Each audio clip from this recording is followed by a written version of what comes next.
Hey guys. So today I wanted to talk about probably one of the hardest things to swallow or digest when you leave a narcissistic relationship. Um, and I think I've spoken to a lot of people who have been in these narcissistic relationships, just coming to terms with the fact that, oh my God, my partner is a narcissist, or was a narcissist, if you have left them.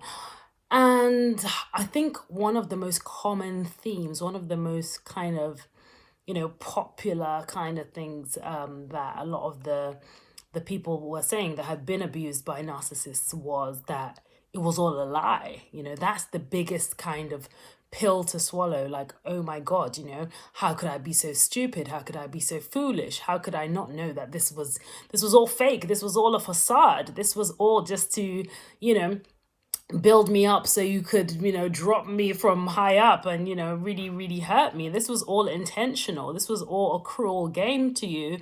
You've literally played with my life essentially, and you didn't give a damn. That's the hardest pill for a lot of survivors to actually swallow, that it was all fake essentially.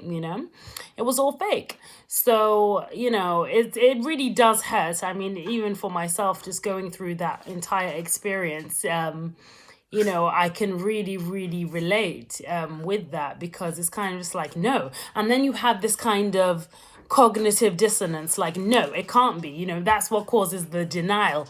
That's what causes the denial in you, because you're just like, no, I know, I'm sure, I could swear that he loves me. Oh, well, he did do this, or he did do that. Like, I'm sure he loves me. Of course he does it. He says he loves me. He does this. He does that. I'm sure he does. Sure, he's got a little bit of inconsistencies, or sure he does this, or sure he did that, or whatever. But I'm sure he loves me, or I'm sure this is all legit love. But that's the kind of hardest part to get your head around, that no, this was all fake. This was all fake. And I don't know the ins and out of like every single person's stories and stuff like that. But I definitely know that a lot of people can testify that, oh my God, it's this kind of waking up moment where that you're sleeping and just like, hold on a minute. This was all fake. This was all intentional. This was all a bid to get me to humiliate myself by being with you, okay? Because that when you're in a narcissistically abusive relationship, you have to betray yourself. That's just how it goes. You will betray yourself again and again and again. It's this cycle of abuse. They love bomb you into thinking that, they're the greatest thing that you've ever gotten. They'll know all your childhood wounds. They'll know what you've wanted in Prince Charming, or, Princess Annabelle, what have you, that he's been waiting on his whole life. Oh my God, I've never seen a love like this before. And then when they've secured your trust, that, wow, this person's amazing, they actually care about me, they actually think about me how I think about them, oh my God, it's a reciprocal love, this is what everybody's waiting for in life, kind of thing. And then the abuse sets in. That might take form in emotional abuse initially, because now they know all your secrets, so they might just go and hit you with some emotional abuse, some scaremongering tactics, where they're kind of threatening you, about maybe letting out your business, or something bad is going to happen to you. Let's say, for example, you have an illness, and they're like, nobody else can take care of you. I don't know what you would do without me. Your family don't care about you. They live so far away from you. Who would take care of you? Your kids are all grown up or whatever.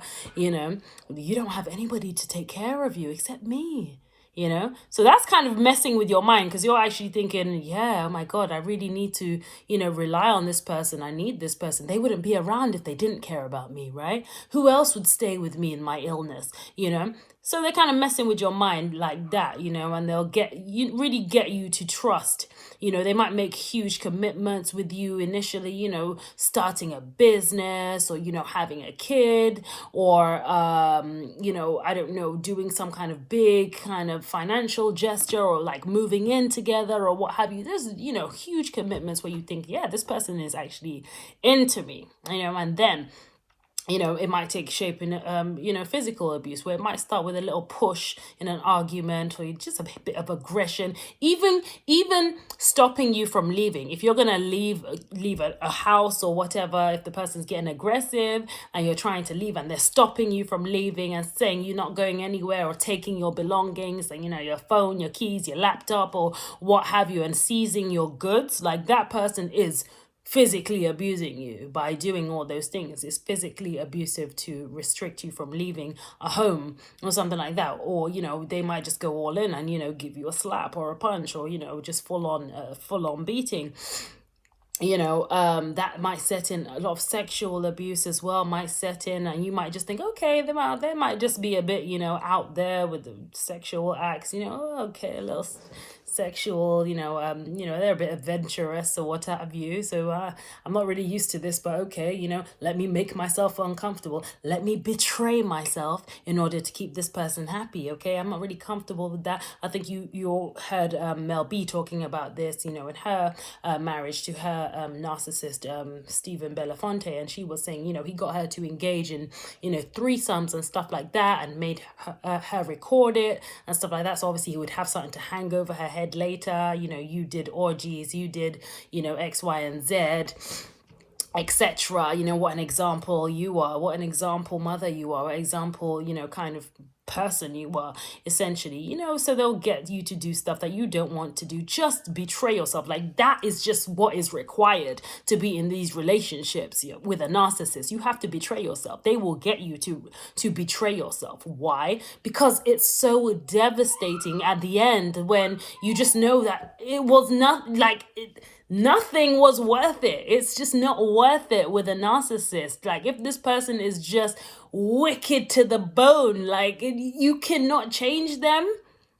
They are not remorseful for anything that they've done to you. Like, don't waste any more time with this person. They will tear you to shreds, They will tear you to shreds. And it all goes round in a cycle. So after they've done, putting in the first piece of abuse, then they'll say, oh, I'm sorry, this and that, to try and get you back, hoovering you, buying you roses, flowers, doing all that, talking to your family, maybe calling your mom and saying, I need her back in my life. I can't go on without her. They will sit outside for hours. They will do what it takes to get you back, but not because they love you. And here's where a lot of victims get it wrong, or let me say survivors, okay, because we survived this, okay.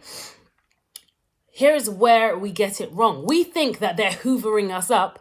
Okay, they're trying to get us back because, oh, he loves me. He wouldn't put in this much effort if he didn't love me. Or even she, okay, because there are female narcissists as well. They will sit up outside your house. They will buy you stuff. They will try and get you back. They will be calling your mom too and saying, I can't live without him, and and just getting other people involved to try and get you back. But it's not because they love you. It's because once they have you back, they can do it again. They can do it even more to you. Mind you, into thinking that, oh, they love me, so you're more susceptible to abuse. And the next time that they abuse you, you've accepted it again. So it will get worse each and every time. It happens in increments. A lot of people think that, oh, well, I could never be abused. Well, that's for, weak people, whatever, If somebody punches me in my face, I'm going to, punch them right back or what have you. But people don't understand that this stuff happens in increments. It's not just on the first date somebody punched you in the face and, oh, yeah, you forgave them and ended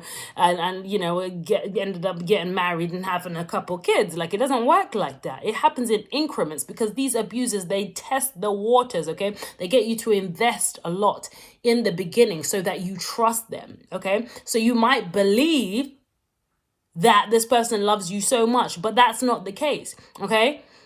They're teaching you how to accept their abuse every single time you take them back. It's a cycle. They'll love bomb you. I'm so sorry, this and that. Do all the things that you like. I'll change. Don't worry. They'll start putting in the work at home. They might be cooking all the meals. They might be looking after all the kids, doing the most, okay? doing the most, anything that you desire, they're going to do it just to get you back and rope you back in so you can be abused over and over again. And the abuse will go up a notch every single time. Every time it will go up a notch. As I said, you talk to people that have been in abusive relationships for 10 years, 15 years, 35, 38 years, 40 years, and they will tell you it wasn't just yesterday. It wasn't just yesterday that they just started abusing. It's time. They will not change. As I said in my previous video, abusers don't change. So don't waste your precious years thinking, oh yeah, he's going to change. No, they're not going to change. Absolutely not. So that's what kind of happens in these abusive situations. And I think it's just down to everybody just to say no to them, okay? Because they will love bomb you. You will be fooled, okay? And that's what causes the devastation in the end, because you're like, wow, they never loved me. Oh, they only used me so they could have a place to stay. Oh, they only used me so I could have children for them so they could stay in the country. Or, they only used me for a green card or a passport. Or, oh, they only used me for my resources or my connections or my what have you, whatever they are seeking from you, because you've got something that they want. You've got something that they want. Okay. They're benefiting in some type of way from you, okay? And only you can know what that thing is and why they need you, okay? Sometimes it is just a punching bag, somebody to belittle, because maybe out on the streets, they're just not that, they don't have any street cred. They don't have any, kind of, any ratings. They're not anybody, So what do? They abuse their wife at home, or they abuse their husband at home because they're nobody. They don't have real self-esteem. So they get their self-esteem by putting another person down. At least I've got somebody to put down. At least I've got somebody to disrespect. At least I've got somebody to look down on. Because the whole world looks down on me. So I need to feel good about myself by putting somebody else down, Because I feel so bad about myself that, I feel like the world is against me, or life has just not been favorable to me. So I'm going to put somebody else down just to make myself feel good. Some people are as twisted as that, Maybe you don't have anything that they want, and it's just that they just want to put you down to make themselves feel good, And that's how they are. So that's kind of the biggest thing for me. I definitely agree with that, just feeling like, oh my God, this was all fake. This was all a lie.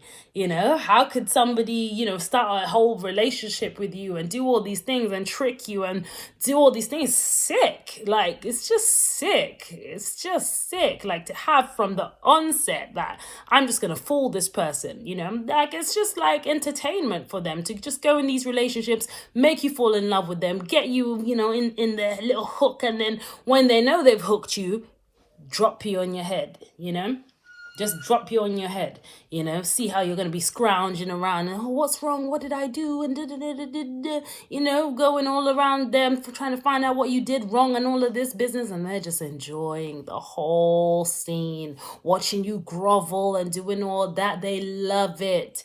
They love it. And then obviously they'll take you back. You might feel that, oh yeah, oh, thank goodness I got her back, or I got him back, or whatever. No, they're just abusive. Like, forget that. Like, no, if you have to beg somebody to be with them, sorry, they're just not worth it. They're not worth it at all. So all in all, respect yourself, okay?